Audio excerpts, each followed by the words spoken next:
ਹੋਇਆ ਹਾਲ ਦਿਲ ਦਾ ਸੁਣਾਉਣਾ ਵੀ ਮੁਸ਼ਕਲ, ਉਹਦੀ ਗਲੀ ਹੋਇਆ ਜਾਣਾ ਵੀ ਮੁਸ਼ਕਲ। ਹੋਇਆ ਹਾਲ ਦਿਲ ਦਾ ਸੁਣਾਉਣਾ ਵੀ ਮੁਸ਼ਕਲ, ਉਹਦੀ ਗਲੀ ਹੋਇਆ ਜਾਣਾ ਵੀ ਮੁਸ਼ਕਲ।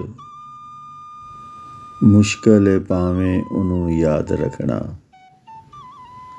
ਪਰ ਬੇਵਫਾ ਨੂੰ ਭੁਲਾਣਾ ਵੀ ਮੁਸ਼ਕਲ। ਹੋਇਆ ਹਾਲ ਦਿਲ ਦਾ ਸੁਣਾਉਣਾ ਵੀ ਮੁਸ਼ਕਲ, ਉਹਦੀ ਗਲੀ ਹੋਇਆ ਜਾਣਾ ਵੀ ਮੁਸ਼ਕਲ। ਮੁਸ਼ਕਲ ਏ ਭਾਵੇਂ ਉਹਨੂੰ ਯਾਦ ਰੱਖਣਾ, ਪਰ ਬੇਵਫਾ ਨੂੰ ਭੁਲਾਣਾ ਵੀ ਮੁਸ਼ਕਲ। ਮੁਸ਼ਕਲ ਏ ਭਾਵੇਂ ਉਹਨੂੰ ਯਾਦ ਰੱਖਣਾ, ਪਰ ਬੇਵਫਾ ਨੂੰ ਭੁਲਾਣਾ ਵੀ ਮੁਸ਼ਕਲ।